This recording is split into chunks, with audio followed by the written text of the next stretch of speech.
AIA, Papelería Creativa presenta Contexto y análisis en CETX.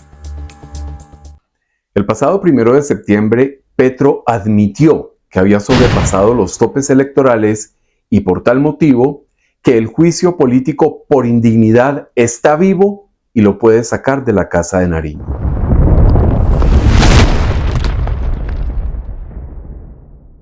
En un tuit, Petro resucitó el falso relato de un presunto golpe de Estado. ¿De qué se trataría? Pues del juicio político por indignidad y de la investigación por parte del Consejo Nacional Electoral. Esto significa, en primer término, que Petro reconoce tácitamente que sí violó los topes electorales.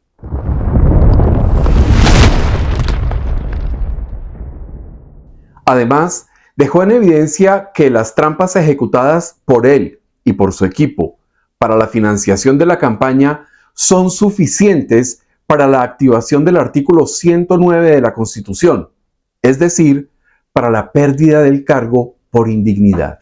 Seamos claros, Petro llama golpe de Estado a la aplicación de la Constitución y de la ley, en un esfuerzo desesperado por cambiar el sentido del término, ya que justamente es el incumplimiento de la Constitución y de la ley lo que se denomina golpe de Estado. Ahora andan ahí tratando de ensuciar el triunfo del 2022 diciendo que la mafia dio dineros, que plata por aquí, que plata por allá, tratando de insinuar que nuestro triunfo no es legítimo, simplemente porque son mentiras, calumnia para intentar derribar el gobierno. De hecho, otro elemento del imaginario golpe de Estado lo propinó un juez de la República, quien aseguró que el entramado de corrupción de la UNGRD fue acordado en la Casa de Nariño, lo que se suma a la financiación irregular de la campaña de Petro a la presidencia. En este caso transitaron en maletas más de 4.000, 5.000 millones de pesos. Por tanto, no es una actuación marginal, no es una actuación accidental la participación de ciudadanos que se prestan para realizar ese tránsito de dinero. La reunión se realizaba nada más y nada menos que en la Casa de Nariño, pero era allí donde surgían las directrices, era allí donde se hacían las reuniones, era desde allí donde se direccionaban los recursos. Otro asunto para destacar en el tuit de Petro es que reconoce que las fuerzas políticas en el Congreso de la República no están a su favor. De hecho, crecen las voces oficialistas que se han revelado y que cuestionan las políticas del actual gobierno. ¿Quién asume la responsabilidad política por las fallas en la administración pública? Creemos, ya con los antecedentes de varios escándalos en el gobierno, que retirar los funcionarios no enmienda las faltas al erario y a la administración pública.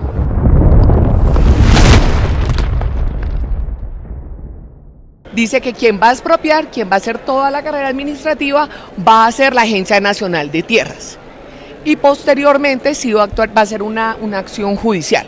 Entonces, primero van a expropiar y luego pueden empezar a demandar ante los jueces y ante los tribunales agrarios. Es evidente que ya no funciona el soborno a los congresistas, que el Congreso petrista está fragmentado y decepcionado con el gobierno y que las fuerzas opositoras están creciendo al punto de tener la posibilidad cierta y real de sacarlo de la Casa de Nariño. Esos brotes de rebelión en el petrismo han encendido las alarmas en la Casa de Nariño. Por esta razón, Petro decidió invocar la figura amorfa y populista del pueblo para que lo defienda del supuesto golpe de Estado.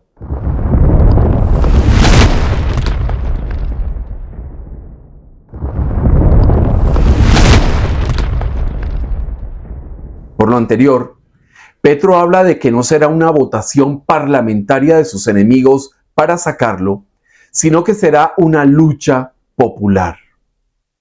Petro siempre ha demostrado su anhelo y deseo ferviente de liderar insurrecciones como la de 2021.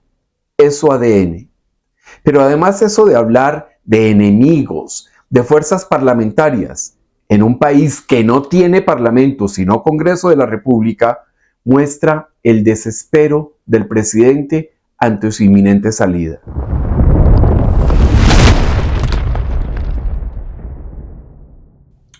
No se puede interpretar de otra manera el llamado insurreccional que hace Petro al tal pueblo, es decir, a las fuerzas paramilitares violentas integradas por los indios, la Primera Línea, las guardias campesinas, el ELN y las FARC. Ah, claro, y también al Clan del Golfo.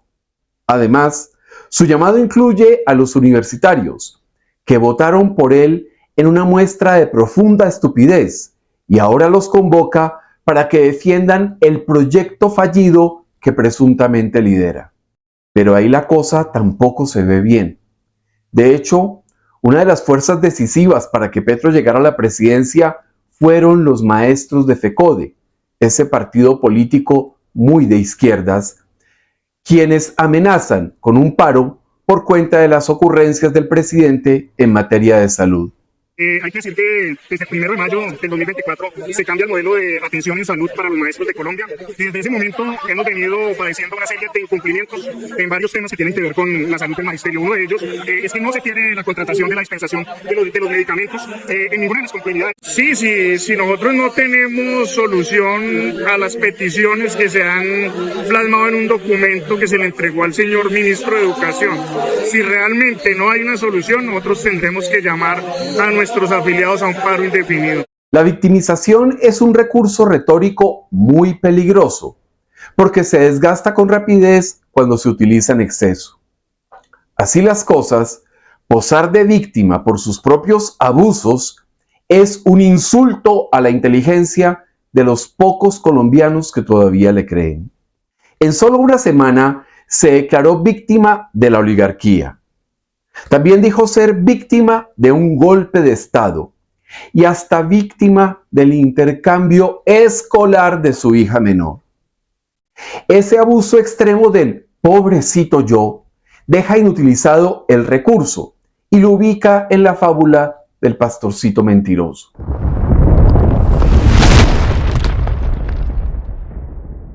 Mi hija decidió irse y es la última que tenía. Y realmente estoy triste, vacío, desolado. Los hechos dejan al descubierto el desespero de Petro y de sus huestes criminales, cada vez más diezmadas, para implantar un relato de lucha popular, de defensa de un presunto pueblo gobernando y de una persecución injusta contra el caudillo.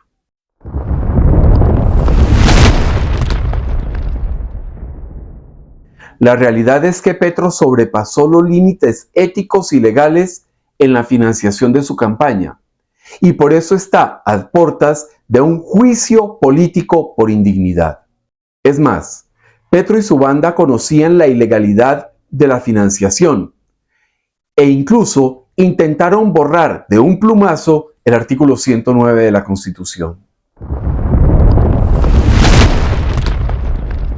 Lo que está pasando en Colombia con el presidente es la consecuencia lógica, legal y constitucional de una serie de actos de ambición impropia para llegar al poder. No hay golpe de Estado, ni nada que se le parezca. Estamos viendo la aplicación de la Constitución y de la ley.